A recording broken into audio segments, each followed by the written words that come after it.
Welcome to social. Sanjay Dutt की life और career किसी भी बॉलीवुड एक्टर से अलग रहा है। जहां एक टाइम पे उन्हें एज अ ड्रग एडिक्ट देखा जाता था, तो कभी उन पे देशद्रोही होने का आरोप लगा। संजय की जिंदगी एक फिल्म की तरह ही रही है, जहां रोमांस, एक्शन, इमोशन सब कुछ देखने को मिला है। इस वीडियो में हम आपको संजय दत्त से जुड़ी 50 ऐसी बातें बताएंगे जो शायद आप ना जानते हो। तो आपसे रिक्वेस्ट है कि आप इस वीडियो को एंड तक जरूर देखें। नंबर 1, नरगिस और सुनील जब पेरेंट्स बनने वाले थे तो उन्होंने एक मैगजीन में ऐड दिया था, जहां रीडर्स को लड़का और लड़की के नाम सजेस्ट करने थे। कई नाम सजेशंस को देखने के बाद नरगिस को संजय नाम बहुत पसंद आया और बस यहीं से नरगिस और सुनील ने मन बना लिया कि अगर उनके घर एक लड़का पैदा होता है तो उसका नाम वो संजय ही रखेंगे। नंबर 2, 2013 में जब संजय ने जेल जाने के लिए सरेंडर किया तो हर कैदी की तरह उन्हें भी जेल में काम दिया गया था। संजय का काम पेपर बैग्स बनाना था, जिससे उन्हें दिन के 50 रुपए मिला करते थे। नंबर 3, 2016 में जब संजय को जेल से रिलीज किया गया तब तक उनकी टोटल कमाई 30,000 रुपए से भी ज्यादा हो चुकी थी, जिसमें से वो सारे इनकम जेल के कैंटीन में खर्च कर चुके थे। जेल से रिलीज होने के दिन उनका बैलेंस 450 रुपए था और ये पैसे उन्होंने अपनी वाइफ मान्यता को दिए। नंबर 4, संजय ने अपने करियर में 2 बार फिल्म फेयर अवार्ड जीता है। फिल्म वास्तव के लिए संजय ने अपनी लाइफ का पहला Filmfare as a best actor जीता और उसके बाद मुन्ना भाई MBBS के लिए उन्हें बेस्ट कॉमेडियन का फिल्म फेयर दिया गया। नंबर 5, फिल्म रॉकी के दौरान भी संजय नशे करते थे। उनकी ये लत इतनी ज्यादा थी कि जब शूटिंग के लिए वो कश्मीर जा रहे थे तो फ्लाइट में भी उन्होंने अपनी सॉक्स में ड्रग्स छुपा लिए थे। संजय ने कई इंटरव्यूज में खुद कन्फेस किया है कि अपने करियर की शुरुआती फिल्म्स के दौरान वो शूट पे भी नशे में हुआ करते थे। I used to be whacked out all the time. Even I can't watch those movies of mine.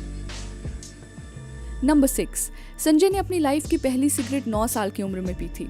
वो अपने फादर और उनके दोस्तों के लाइफस्टाइल से इन्फ्लुएंस हो जाते थे, क्योंकि घर पे जब भी सुनील अपने दोस्तों के साथ बैठते तो सभी सिगरेट पीते नजर आते थे। तो एक दिन संजू ने ऐश ट्रे में आधी पड़ी सिगरेट को जला के पीना शुरू कर दिया। ऐसे करते करते संजय ने कई बार सिगरेट ट्राई की, पर फिर जब सुनील को इस चीज के बारे में पता चला तो वो बहुत नाराज हो गए। उनका मानना था कि संजू को घर में बहुत पैम्पर किया जाता है, जिसकी वजह से वो पूरी तरह बिगड़ चुके हैं। नंबर 7, संजय के बिगड़ते बिहेवियर को देखकर सुनील ने संजय को बोर्डिंग स्कूल में डालने का मन बना लिया।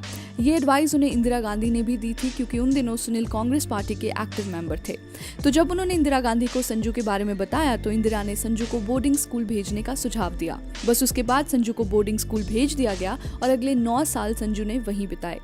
नंबर 8, स्कूल खत्म करने के बाद जब संजू के कॉलेज जाने की बारी आई तो संजू का ग्रेजुएशन करने का मन बिल्कुल भी नहीं था, पर सुनील दत्त का कहना था कि चाहे तुम लाइफ में जो मर्जी करो, पर तुम्हारा ग्रेजुएट होना बहुत जरूरी है। फिर संजू का एडमिशन मुंबई के एल्फिंस्टोन कॉलेज में करवाया गया, पर वो कॉलेज के पहले साल में 1 या 2 बार से ज्यादा क्लास में नहीं गए और यही वो टाइम था जहां से संजू को हेवी ड्रग्स करने की आदत लग गई। नंबर 9, संजय ने कॉलेज के दिनों में ही मन बना लिया था कि वो एक्टर बनना चाहते हैं, क्योंकि उन्हें लगता था कि वो एक इजी काम है। पर जब ये बात उन्होंने अपने पिता को बताई तो सुनील बहुत गुस्सा हुए और कहने लगे कि अगर एक्टर बनना इतना आसान होता तो हर कोई दूसरा आदमी फिल्मों में एक्टिंग कर रहा होता। अगर तुम्हें सच में एक्टर बनना है तो तुम्हें अगले 2 साल तक प्रॉपर ट्रेनिंग लेनी होगी। संजू ने इस बात पे ज्यादा आर्ग्यू नहीं किया और झट से हाँ कर दी। नंबर 10, संजय दत्त की पहली फिल्म रॉकी की रिलीज के दौरान नरगिस का कैंसर बहुत ही सीवियर स्टेज पे था, पर फिर भी उनकी दिली ख्वाहिश थी कि कैसे भी करके वो संजू की फिल्म के प्रीमियर में उन्हें बिग स्क्रीन पर देखें। पर 3 मई यानी कि रॉकी की रिलीज से 5 दिन पहले ही नरगिस चल बसी। फिर 8 मई को रॉकी का प्रीमियर हुआ तो संजय ने थिएटर की एक सीट अपनी माँ की याद में खाली रखी।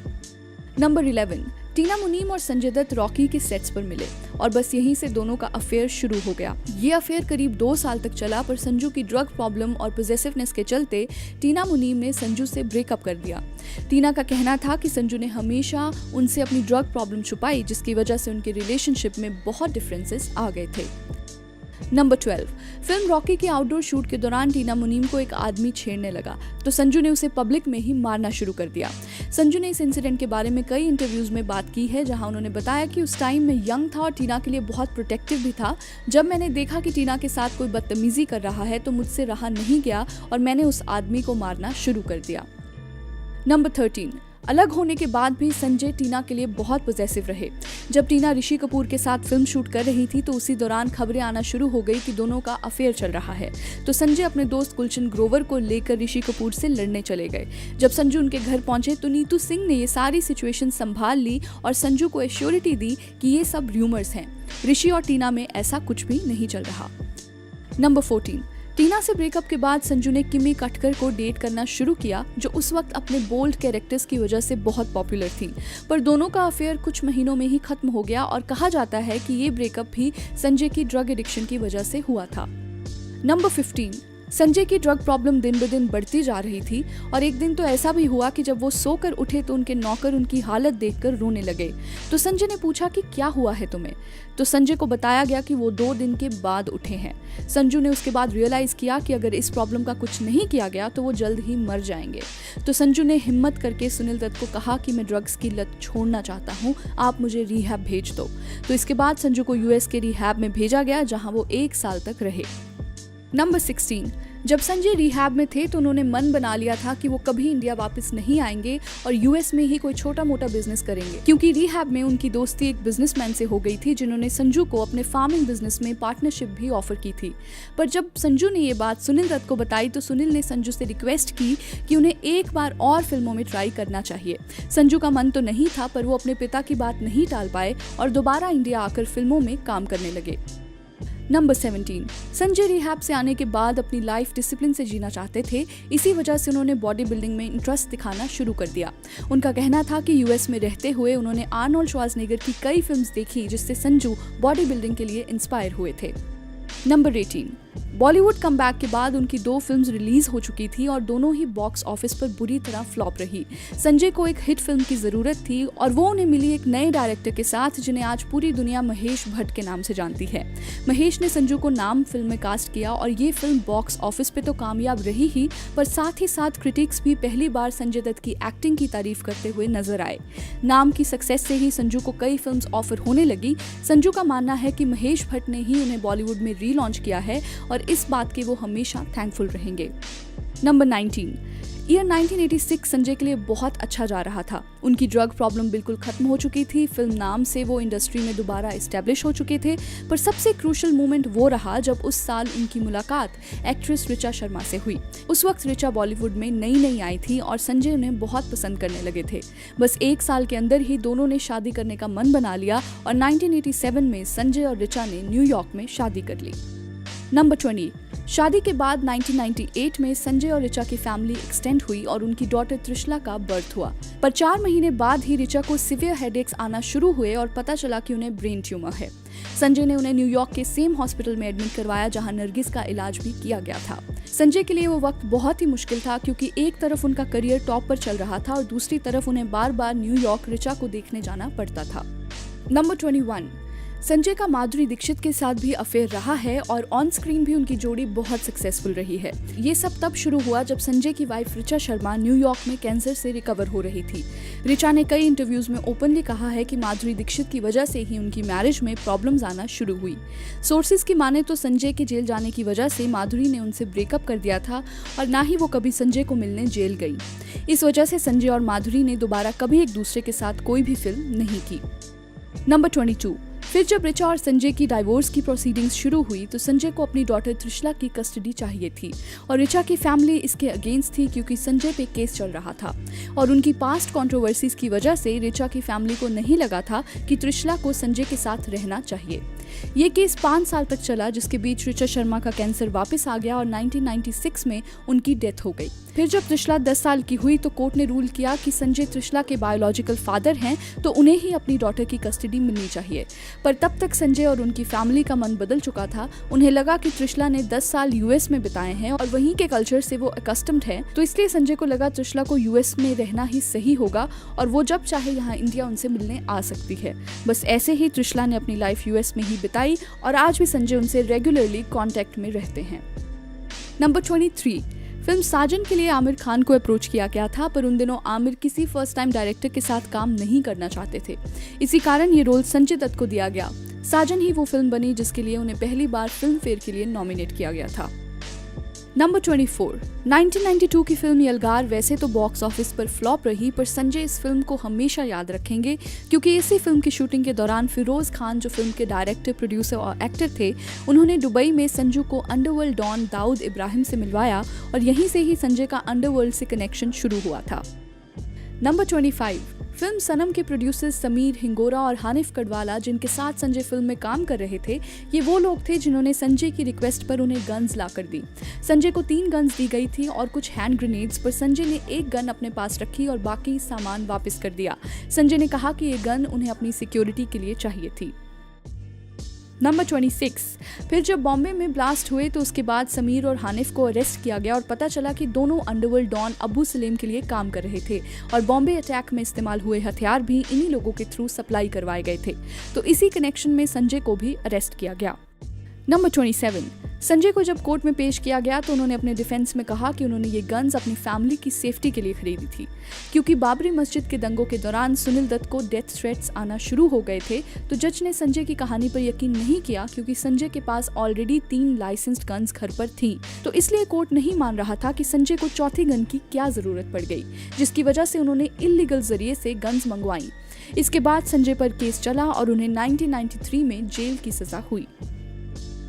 नंबर 28, जब 1993 में खलनायक रिलीज हुई तो उस वक्त संजय जेल में थे और फिल्म को प्रमोट करने के लिए सुभाष घाई ने संजय के जेल में होने का फायदा उठाया। उन्होंने खलनायक की tagline yes I am the villain को प्रमोट किया और फिल्म का बज़ कुछ इस तरह बनाया जैसे संजय रियल लाइफ में विलन हो। इन्हीं सब कारणों की वजह से खलनायक बॉक्स ऑफिस पर बहुत सक्सेसफुल रही और 1993 की सेकेंड हाईएस्ट क्रॉसिंग फिल्म बनी। नंबर 29, संजय कभी भी पाठ पूजा पर ध्यान नहीं देते थे, पर जेल जाने के बाद संजू स्पिरिचुअल हो गए और वहीं से उन्होंने रामायण, हनुमान चालीसा, गीता पढ़ना शुरू किया। संजू का कहना है कि जेल की वजह से उन्हें अपनी लाइफ की असल वैल्यू पता चली है।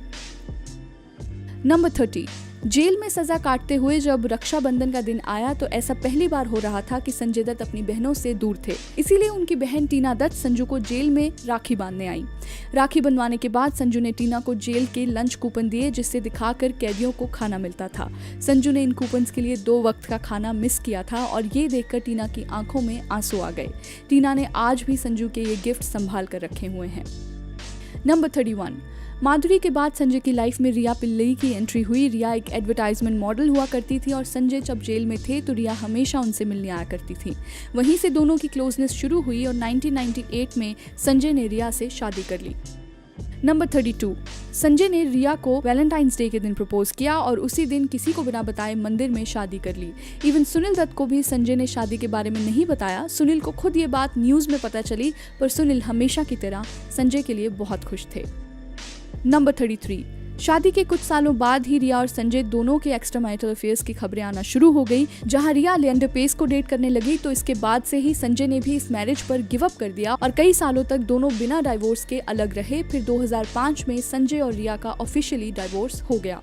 नंबर 34, फिल्म वास्तव का फेमस क्लाइमेक्स सीन जहां रघु अपनी मां के हाथों मौत मांग रहा होता है, उस सीन को संजय ने एक टेक में खत्म किया था। संजय का कहना था कि ये सीन बहुत ही मुश्किल था और इसमें अगर बार बार कट्स लिए जाते तो पूरे सीन की इंटेंसिटी खत्म हो जाती। तो इसलिए संजय ने डायरेक्टर महेश मंजरेकर को कहा कि ये सीन उन्हें एक ही टेक में लेना चाहिए। मंजरेकर ने उनकी बात मान ली और इस सीन को 7 कैमरा से शूट किया गया था। नंबर 35, वास्तव की फिल्म प्रमोशंस के दौरान संजय ने रिवील किया कि वो अमेरिकन एक्टर एल पचिनो की फिल्म स्कारफेस से बहुत इंस्पायर्ड थे और चाहते थे कि कुछ वैसा ही कैरेक्टर वो वास्तव से बॉलीवुड में ऑडियंस के सामने लाएं। वास्तव बॉक्स ऑफिस पर बहुत कामयाब रही और सबने संजू की एक्टिंग की तारीफ भी की और साथ ही साथ उनकी लाइफ का पहला फिल्म फेयर अवार्ड उन्हें वास्तव के लिए ही मिला था। नंबर 36, ईयर 2000 में वो कॉल रिकॉर्डिंग सामने आई जहां संजय अंडरवर्ल्ड डॉन छोटा शकील से बात करते नजर आए। एक चीज बोलूं आपको, वो चिकना जो है करिश्मा को फोन करके बोलता है कि तेरी माँ की चूत, मेरे आदमी आके तेरी माँ चूत के लेके चले जाएंगे। बस ये क्या होता है आप सोचिए भाई, ज्यादा दिन नहीं है जी। और मैं अगर जी बस ये दुआ करूँ लगे मैं जी, ज्यादा दिन नहीं है। अभी अगर ये आ जाता ना जी तो मैं समझता हूँ तुम लोगों के लिए खुशखबरी थी वो।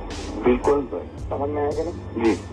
इससे साफ था कि जेल के बाद भी संजय के अंडरवर्ल्ड से कनेक्शंस थे और उन्होंने कई बार इस कॉल रिकॉर्डिंग के बारे में बात की है और उन्होंने कहा कि उन दिनों बॉलीवुड को अंडरवर्ल्ड के लोग बहुत डोमिनेट करते थे, तो उसी डर से सभी एक्टर्स, प्रोड्यूसर्स, डायरेक्टर्स अंडरवर्ल्ड से कनेक्टेड हुआ करते थे। नंबर 37, फिल्म मुन्ना भाई MBBS की पहली चॉइस शाहरुख खान थे और संजय को जिमी शेरगिल का रोल ऑफर किया गया था, पर शाहरुख को नहीं लगा कि वो मुन्ना भाई के कैरेक्टर में फिट बैठेंगे, इसलिए उन्होंने इस फिल्म को रिजेक्ट कर दिया और फिर इस लीड रोल में संजय दत्त को देखा गया। और यहाँ से संजय दत्त के करियर को एक इमेज मेकओवर मिल गया, क्योंकि मुन्ना भाई MBBS बॉक्स ऑफिस पर बहुत ही सक्सेसफुल रही और संजू आज मुन्ना भाई के कैरेक्टर से हर जगह जाने जाते हैं। नंबर 38, मुन्ना भाई MBBS वो फिल्म बनी जिसमें संजय और सुनील दत्त पहली बार किसी मूवी के सीन में साथ दिखे। इससे पहले फिल्म रॉकी और क्षत्रिया में भी सुनील दत्त और संजय ने एक ही फिल्म में काम किया है, पर कोई भी सीन में वो एक साथ नहीं थे। नंबर 39, मुन्ना भाई के एंड में जब मुन्ना के पिता मुन्ना को कहते हैं, तुमने अपनी माँ को तो बहुत जादू की झप्पी दी है, आज अपने बाप को भी गले लगा लो, तो ये सीन दोनों के लिए बहुत इमोशनल था, क्योंकि रियल लाइफ में भी संजय अपनी माँ से ज्यादा क्लोज थे पर सुनील से नहीं। इस सीन को जब शूट किया गया तो कट बोलने के बाद भी दोनों ने एक दूसरे को नहीं छोड़ा और दोनों सच में बहुत इमोशनल हो गए। नंबर 40, फिल्म ब्लफ मास्टर में रॉय का कैरेक्टर जो अभिषेक बच्चन प्ले करते हैं, वो पहले संजय को ऑफर किया गया था और सेकंड लीड अभिषेक को, पर डेट्स ना होने के कारण संजय ने ये फिल्म साइन नहीं की। इसी वजह से अभिषेक को ब्लफ मास्टर में लीड रोल मिल गया और रितेश को सेकंड लीड में देखा गया। नंबर 41, जब रिया और संजय का रिलेशनशिप ठीक नहीं चल रहा था तो उसी दौरान उनकी लाइफ में मान्यता की एंट्री हुई। मान्यता उस वक्त एक स्ट्रगलिंग एक्ट्रेस थी और संजय ने ही उन्हें गंगाजल मूवी में एक आइटम सॉन्ग के लिए रेकमेंड किया था। संजय और मान्यता कुछ सालों तक साथ रहे और 2008 में दोनों ने शादी कर ली। नंबर 42, मान्यता ने अपने स्ट्रगलिंग डेज में एक सीक्रेट फिल्म की थी जिसका नाम लवर्स लाइक अस था। उस फिल्म में मान्यता ने कई बोल्ड सीन्स दिए थे और फिल्म की डायरेक्शन भी बहुत बिलो एवरेज थी। तो जब संजू को ये बात पता चली तो उन्होंने उस फिल्म के सारे राइट्स खरीद लिए और मार्केट से फिल्म की सारी CDs और DVDs हटवा दी। संजय नहीं चाहते थे कि ये फिल्म कभी भी पब्लिक के सामने आए। नंबर 43, 2009 में संजय ने पॉलिटिक्स में एंट्री ली, जहां उन्होंने समाजवादी पार्टी को ज्वाइन किया, पर सुप्रीम कोर्ट ने उन्हें एज अ कैंडिडेट डिस्क्वालीफाई कर दिया क्योंकि उनका कोर्ट केस अभी भी पेंडिंग था। तो इलेक्शन रूल्स के मुताबिक संजय इलेक्शन कॉन्टेस्ट नहीं कर सकते थे। नंबर 44, 2012 की फिल्म अग्निपथ में संजय दत्त को कांचा के रोल के लिए बहुत एप्रिसिएशन मिला, पर क्या आप जानते हैं कि ये रोल संजय से पहले नाना पाटेकर को ऑफर किया गया था, पर उन्होंने इस रोल को करने से मना कर दिया और फिर ये रोल संजय दत्त को ऑफर किया गया और उन्हें पहली बार में ही ये कैरेक्टर बहुत पसंद आया। नंबर 45, संजय रॉक म्यूजिक को बहुत पसंद करते हैं। उनके फेवरेट बैंड्स हैं Led Zeppelin, Black Sabbath, Pink Floyd और गन्स एंड रोजेस। जब 2012 में गन्स एंड रोजेस का कॉन्सर्ट मुंबई में हुआ था तो संजय ने अपनी पर्सनल वैनिटी वैन बैंड के लिए भेजी थी।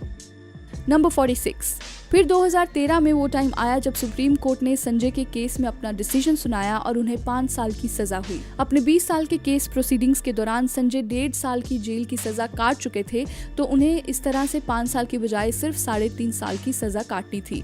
जेल जाने के बाद कई बार देखा गया कि वो पैरोल पे बाहर भी आ रहे थे, तो इस बात पर भी बहुत कंट्रोवर्सी खड़ी हुई कि उन्हें VIP ट्रीटमेंट दिया जा रहा था। संजय अपने 5 साल की सजा में 6 महीने पैरोल पर जेल से बाहर रहे हैं। नंबर 47, पेपर बैग्स बनाने के अलावा संजय को एक और ड्यूटी भी दी गई थी, जहां संजय जेल के रेडियो के लिए आर्जिंग किया करते थे। सिंस संजय को ज्यादा कैदियों से मिलने नहीं दिया जाता था, तो आर्जिंग के द्वारा वो बाकी कैदियों से कनेक्ट किया करते थे और सबको अपनी लाइफ की स्टोरीज बताते थे कि कैसे ड्रग्स और क्राइम की वजह से उन्हें कितनी मुश्किलें झेलनी पड़ी। नंबर 48, 26 फरवरी 2016 वो दिन बना जब संजय को जेल से रिहा किया गया। उन्हें अपने अच्छे बिहेवियर के लिए 60 दिन पहले ही जेल से रिलीज कर दिया गया। जेल से निकलते वक्त उन्होंने जेल में लगे तिरंगे को सैल्यूट किया और इंटरव्यू में भी कहा कि जेल ने मुझे हमेशा के लिए बदल दिया है। मैं अब डिसिप्लिन से अपनी लाइफ जीना चाहता हूं क्योंकि मुझे आज़ाद जिंदगी की वैल्यू पता चल चुकी है। नंबर 49, 2017 की फिल्म भूमि संजय की पहली फिल्म थी जो उन्होंने जेल से निकलने के बाद साइन की थी।